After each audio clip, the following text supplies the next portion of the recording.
Olá pessoal, bem-vindos ao nosso canal. Vamos para mais uma aula. A gente vai abrir agora um bloco de conteúdos. A gente está abrindo alguns blocos, vai dando continuidade. Eu vou dar continuidade a um bloco de conteúdo muito importante que cai bastante no Enem, nos vestibulares, nas provas em si, e é importante para o dia a dia, que é a parte de eletrodinâmica.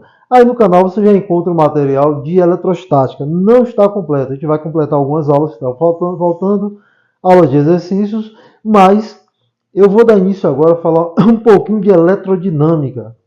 Então, assim, na eletrostática, a gente trabalha com cargas, com superfícies eletrizadas, corpos eletrizados. A gente trabalha com campo elétrico, mas a gente trabalha com as cargas em uma situação de repouso, né? Eletrostática, vem de estática, de paradas. Então, na eletrostática, a gente trabalha com as cargas em equilíbrio eletrostático. Então, uma das coisas que eu gosto muito de definir com os meus alunos, lá na eletrostática, é justamente a ideia de potencial elétrico, de diferença de potencial elétrico e de equilíbrio eletrostático.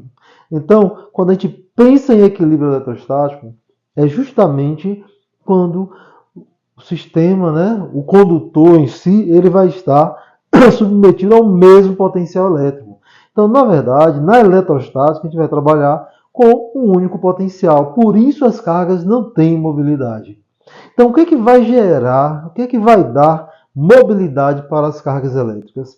É justamente a tal da DDP, a tal da diferença de potencial. Então, as cargas só vão ganhar mobilidade se os potenciais forem diferentes, porque a carga vai sair de um potencial maior para um potencial menor, salvo depender, isso aí vai depender do sinal da nossa carga aí. Carga está definida lá nas primeiras aulas de eletrostática, o que é carga elétrica, como os condutores são eletrizados. Então, campo elétrico está bem definido lá nas aulas. Vocês dão uma olhadinha lá, tem todo esse conteúdo. Aqui a gente vai justamente trabalhar com cargas em movimento. E quando eu penso em cargas em movimentos, nós estamos falando em corrente elétrica. A corrente elétrica nada mais é do que uma representação da mobilidade em um determinado condutor eletrostático. Então, gente, a parte de eletromagnetismo é um dos conteúdos mais bonitos da física, né? Na verdade, eu sou muito suspeito, né, porque eu trabalho um pouco nessa área. Eu gosto da parte de eletromagnetismo e a gente trabalha a nível de graduação, a nível de pós-graduação, a gente trabalha com o eletromagnetismo um pouquinho mais avançado, né? A gente trabalha um pouco mais com as propriedades dos materiais. A nível básico, infelizmente, a gente não tem ferramenta matemática para avançar em alguns temas, alguns tópicos, mas teoricamente a gente consegue discutir esses tópicos. Então, essa aula inicial, essa primeira aula de eletrodinâmica, a gente vai fazer uma introdução à ideia de eletrodinâmica, né? Entender um pouquinho os conceitos para depois a gente começar a usar as equações, a trabalhar com circuitos, a trabalhar com os dispositivos, alguns dispositivos em específico, entender como associar alguns dispositivos e tentar aplicar isso para as questões, principalmente as questões do Enem. Eletrodinâmica é um dos conteúdos que cai bastante no Enem. Então, conteúdo muito requisitado e que o pessoal tem um pouquinho de dificuldade. E que, na verdade, gente, quando a gente fala em eletrodinâmica, eu estou falando de um conteúdo que faz parte, que pertence ao nosso dia a dia, que pertence ao nosso cotidiano. Então, quase tudo que você faz no nosso dia a dia depende de eletricidade. A parte de eletrodinâmica é muito mais palpável, muito mais presente no nosso dia a dia do que a eletrostática, do que o magnetismo, inclusive. Por quê? Para que eu tenha um sistema de iluminação para poder gravar esta aula aqui, eu estou precisando de corrente elétrica, de eletricidade. Se minha luz não estiver funcionando, se cortarem minha luz, minha energia elétrica, né? Eu não consigo fazer nada disso aqui. A gente não consegue carregar uma câmera, a gente não consegue ter iluminação, a gente não consegue funcionar uma geladeira, enfim. Então, todos esses dispositivos elétricos do nosso dia a dia, eles dependem desse negócio aqui, dessa corrente elétrica, né? A gente tem várias tomadinhas na nossa casa, que é por onde passa essa corrente elétrica, né? A corrente viaja por aí, e ela, ao atravessar o nosso dispositivo, a sua geladeira, sua batedeira, liquidificador, seu carregador, enfim, seu equipamento, ele vai fazer com que esse dispositivo funcione, com que gere essa energia elétrica seja utilizada. Então, nós estamos falando aqui de energia elétrica, de cargas em movimento. Para que eu tenha essa carga em movimento, nós teremos uma diferença de potencial que vai gerar essa mobilidade nas cargas elétricas. E aí nós temos vários outros dispositivos associados, sejam as resistências que vai ter, né, a passagem da corrente elétrica por um determinado condutor, vai gerar uma resistência. A gente vai falar da resistência elétrica. Nós vamos falar também de como é produzida essa energia. A energia surge da onde? Do nada? Então, a gente vai definir o que é um gerador.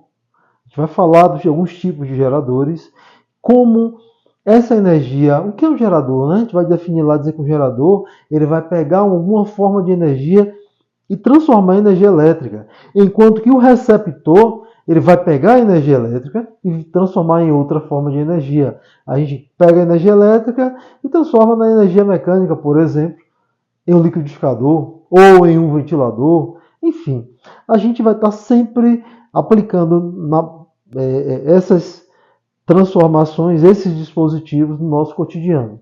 Então, para começar, eu vou falar para vocês o conceito de corrente elétrica, né? A corrente elétrica, ela é simplesmente a passagem de carga elétrica por um determinado condutor. Então, se eu vou representar simbolicamente um condutor retilíneo, claro, gente, isso é uma representação grosseira, né, que as cargas não passam assim bonitinhas, arrumadinhas, enfileiradinhas. Isso é uma representação grosseira, né? O que a gente tem é um movimento de arrasto. Quando a gente vai analisar isso na prática com mais profundidade. Mas só para você entender, ter uma noção assim, criar um modelo mental aí na sua cabeça, mais simplificado do que seria, você pensa que você tem uma passagem de portadores de cargas. Então, a diferença de potencial vai fazer com que essas cargas se movimentem. Aí você diz, professor, e o que é esta tal diferença de potencial? O que é isso? De onde veio isso? Aí você diz, poxa, eu fui lá comprar um secador de cabelo, né? A moça, tá, o rapaz, a gente tanto faz. E aí o cara diz, ó, você quer 110 ou 220? Quando ele fala 110 ou 220 volts, ele está simplesmente perguntando a você qual é a tensão da sua residência, qual é a DDP da sua casa.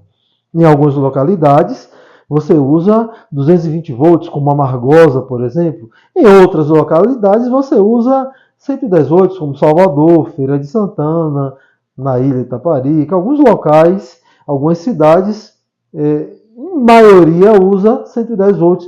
E nessas cidades, em algumas outras cidades, também tem a possibilidade de você utilizar uma rede com bivolt, por exemplo, tem a possibilidade de associar os 110 volts ou 220 volts, enfim. Então, essa voltagem é justamente a diferença de potencial.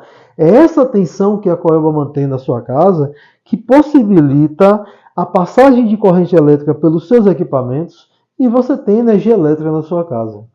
Tem uma corrente elétrica atravessando cada dispositivo. Então, esse é o princípio básico, né, da eletrodinâmica. Então, essa corrente elétrica nada mais é do que a quantidade de cargas que vai passar por um condutor em um determinado intervalo de tempo, onde isso aqui é dado em ampere. Nós escrevemos assim. Ampere, é com a crase mesmo, parece feio, mas é uma crase. Lembrando, gente, essa corrente elétrica, os alunos fazem um pouco de confusão, ela tem algumas particularidades, né? Ela pode ser contínua ou alternada. Então, a nossa casa, a rede, a nossa distribuidora de energia, né, a Coelba, a concessionária lá, ela nos fornece uma corrente alternada. Por isso, quando você compra o celular, ele vem com um transformadorzinho, né, com um carregador. Aquele carregador, ele pega aquela corrente alternada e transforma em corrente contínua. Ou quando você compra um computador, quando você usava, né, hoje em dia poucas pessoas usam, né, a menos que fazem trabalhos profissionais, mas dificilmente você hoje anda com um CPU embaixo do braço. Mas quando a gente comprava CPU, a gente tinha que comprar um transformador não, um estabilizador. Perdão, o transformador ele faz outra coisa, depois eu falo dele. A gente comprava um estabilizador para poder pegar a sua corrente alternada e transformar em corrente contínua, né? E daí eu não queimar os meus dispositivos internos.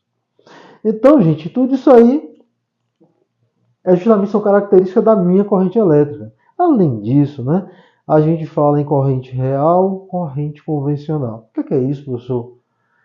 É porque assim, foi convencionado que a corrente elétrica seria o movimento das cargas positivas. Mas só que nós sabemos, você aprende isso desde novo na escola, que realmente a mobilidade ela se encontra nos elétrons. Então, o que realmente se movimenta quando é tensionado, e quando eu digo tensionado, é submetido a uma tensão elétrica, que é uma DDP. Quando submetido a uma DDP, quem se movimenta são os elétrons. Por isso que o movimento dos elétrons representa o movimento real, enquanto que a gente usa a convenção. Qual é a convenção? Que seria o movimento dos prótons. Professor, não entendi nada. Calma. Por que convenção? Porque eu posso usá-la ao invés do movimento dos elétrons. Que na verdade é como se eu tivesse um movimento relativo, né? Então, se eu tivesse os elétrons andando para a direita, é como se os prótons parados estivessem indo ao contrário. Então, o movimento da corrente real ele vai ser contrário ao movimento da corrente convencional. Se eu disser que a corrente real ela está passando da esquerda para a direita, isso quer dizer que a corrente real estaria indo da direita para a esquerda. É só isso. Coisa simples. Não tem confusão não. A corrente real, que é o movimento dos elétrons, vai estar contrária à corrente convencional, que seria o movimento dos prótons, das cargas positivas. Então, perceba que tem essas particularidades na corrente, mas a corrente elétrica a gente vai conseguir entender melhor quando nós associarmos a outros dispositivos. A gente vai falar de resistores, a gente vai falar mais calmo, a gente vai voltar a falar da corrente elétrica, né? A aplicar, e aí vocês vão conseguir compreender melhor. Então, eu já sei que isso aqui é dado em ampere, que seria coulomb por segundo. Nós já vimos qual a unidade de carga elétrica, que é dada em coulomb. Então, gente, basicamente, a importância do nosso estudo em eletrodinâmica é muito grande.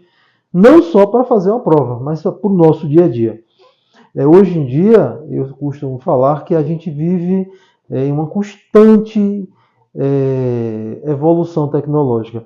Um certo dia eu estava discutindo com o professor, conversando, a gente estava justamente falando em relação como é feito hoje o ensino de física, e a gente tem uma quantidade reduzida de aulas, principalmente na rede pública, e a quantidade de conteúdos que a gente não consegue trabalhar, que a gente não consegue desenvolver, que a gente não tem tempo, ou que não vê no livro didático, é muito grande.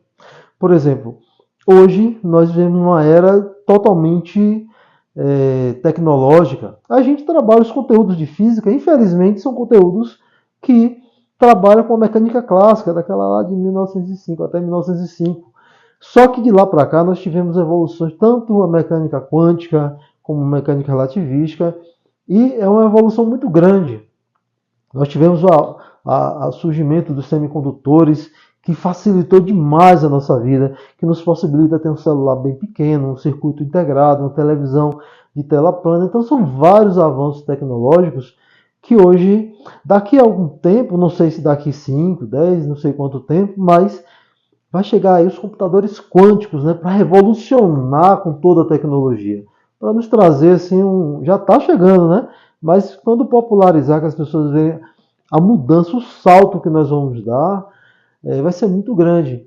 Então, você saber o básico de física é simplesmente uma necessidade para você sobreviver, porque senão você vai ficar uma pessoa ignorante, né, sem entender como funcionam as coisas.